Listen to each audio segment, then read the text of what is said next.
let me give you an idea of how an episode of this series comes together. See, I start by picking a topic pretty early on in the week, then I start putting a script together, and towards the end of the week I start plotting that script out, recording, editing, etc., etc.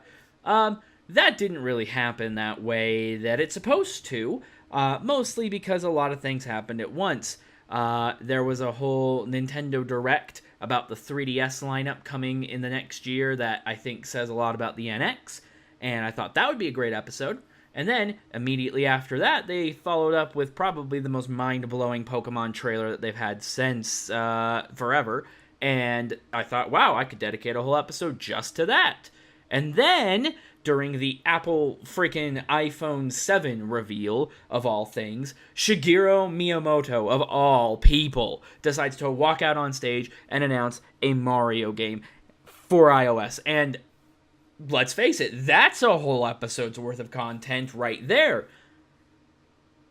And then it was Sony's turn. Sony. We're going to talk about Sony, not just the PS4 Pro, but we're going to talk about Sony this week. I apologize in advance.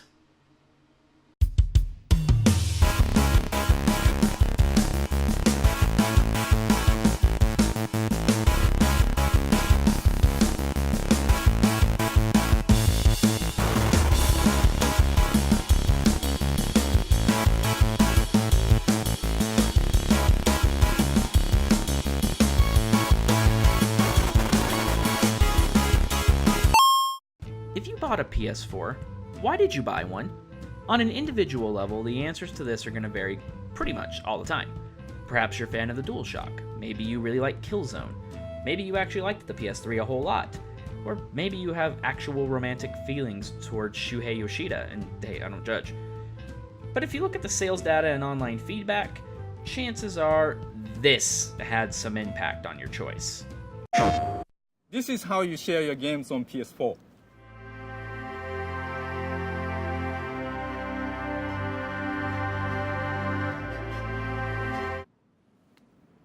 Thanks. PlayStation. I've played this clip at least once before during the run of this series, and for good reason. What you see here is one of the most important moments in gaming history, at least modern gaming. That is, a big moment when a unified consumer rejection of a potential change in the market that could actually negatively impact them, meeting the actual ears of a corporation and actually changing those plans. It's a big freaking deal these days. After years of cruddy DLC practices, season passes, online passes, and pre-order culture, Sony's decision to reject the notion of taking aggressive control over the ownership of the games that we buy has already gone on to define this young generation, and really is one of the major reasons the PS4 jutted out of the gate with an insane level of early and ongoing sales. And I'm not an idiot. I know exactly why Sony did what it did. It was a perfect moment to come in and sweep Microsoft completely off its feet, while the actual work was literally zero in order to put that clip together. All of that would have guaranteed the strong sales and commitment needed to build the necessary install base to push the entire ecosystem that now drives gaming and consumer technology as a whole. But I contend that this was a large community arrangement, a promise from Sony that we could expect less meddling from at least the top of the food chain when it comes to our interactions with our video games machines. Also, it's not like it was that hard to go the just the games ma'am approach for Sony.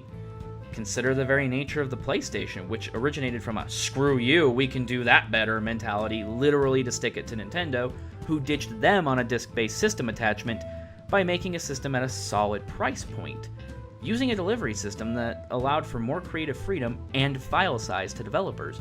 It allowed for some of gaming's most iconic series to take root. Then Sony followed that up with gaming's biggest hat trick, the PlayStation 2. I could spend literally several episodes on this, but let's face it, you've probably had one of these, and if not, you can definitely name 5 titles from this console off the top of your head right now with zero effort. Now, all of this success created the same attitude that I'm worried we're seeing from the current Sony. The fear crept up before, remember that episode we did about the PS4 Slim that Sony for some reason refused to acknowledge for some reason? Go watch that episode if you don't know what I'm talking about. I'm only going to give this part the same amount of time Sony did during its press conference. But it wasn't just that, really. There was the abrupt price increase of PlayStation Plus that still hasn't bothered to justify itself. I mean, seriously, go look at that incredibly short release about that.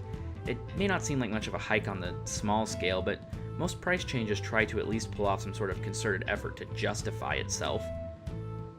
That all led into the big reveal of Sony's updated PS4, the now known PlayStation 4 Pro, and watching this event was... well, there's one home console I haven't mentioned yet, because the Pro reveal felt a whole lot less like the PlayStation 4 reveals or the consoles before that, and more like our PS3s. In a lot of ways, Pro's reveal was filled with showing off a bunch of technobabble, relying on the predating anticipation to pay off and create energy for the event, but it didn't really carry the impact of the 4's reveal, much less that big moment for the original PlayStation where they announced the price point. $299. Sony just kind of expected everyone to be really impressed by the idea of the already pretty decent PS4 being able to make games prettier. Granted, some of the lackluster from the Pro comes on the insistence of parity between the two consoles, but we're going to get back to that in just a bit.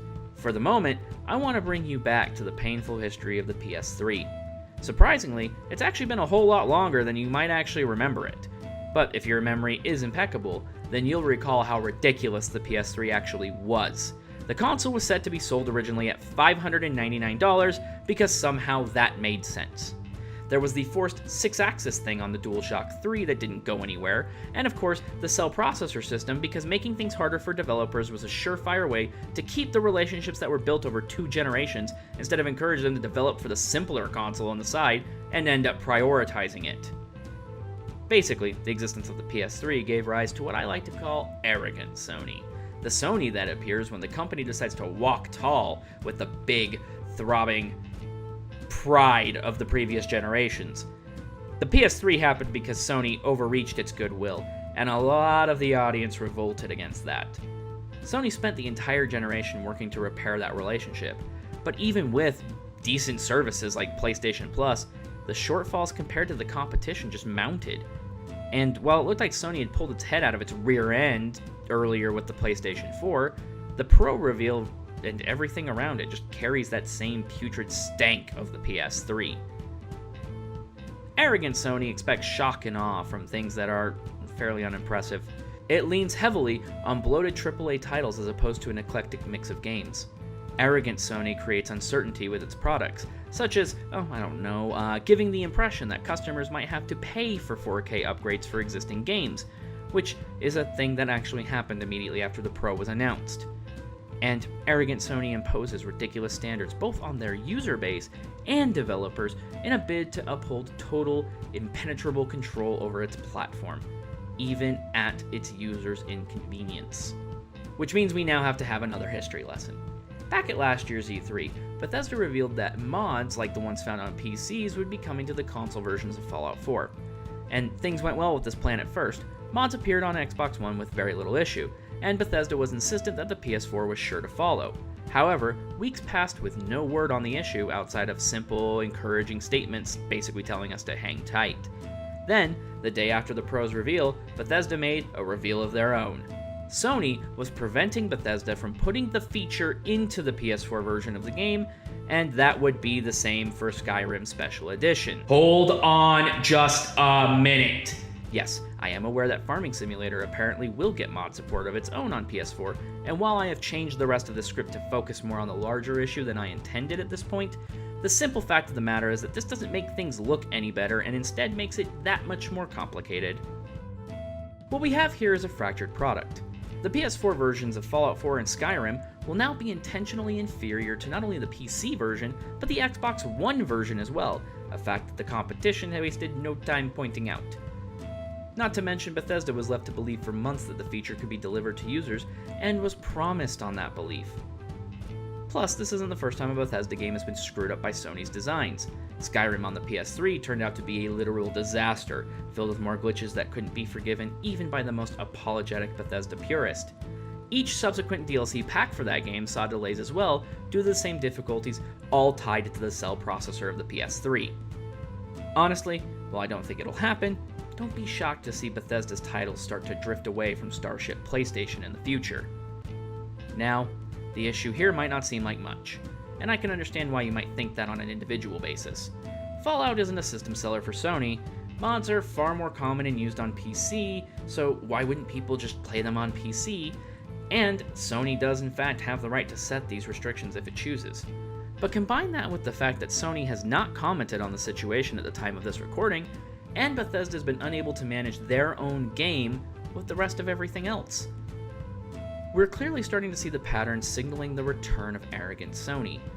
And I don't know exactly why every single person bought a PS4, but I do know that I'm going to have a harder time recommending the console to anyone going forward, regardless of what the model is.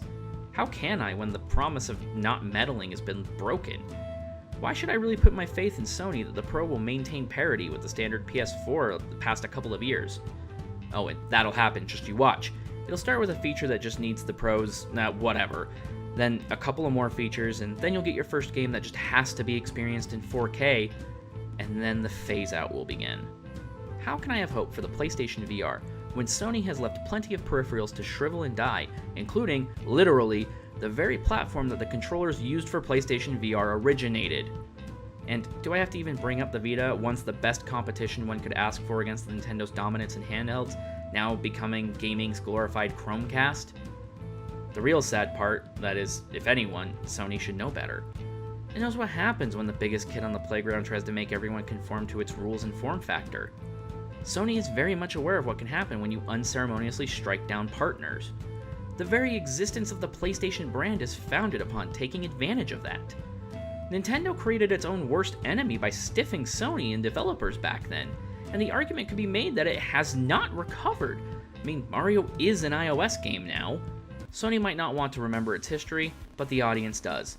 And while I don't think the market will ever crash like it did in the 80s, because let's face it, gaming as it is now is just too widespread and on so many different levels of play, it's entirely possible for one of these big faceless corporations to run themselves right into the ground with a slew of mistakes.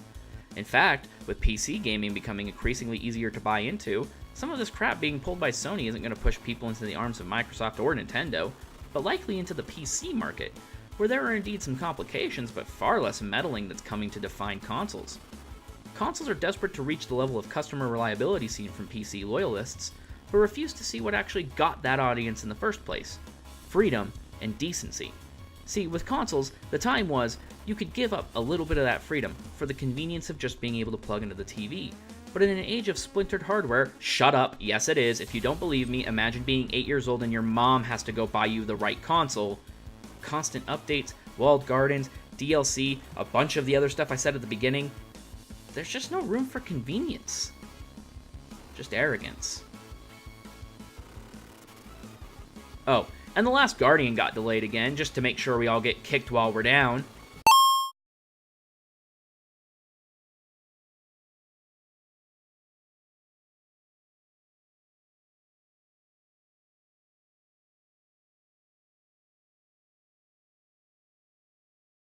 Okay, I know I just spent this whole episode slagging off on Sony, but, you know, that version 4 update for the PS4 was actually really appreciated, so maybe there's still hope?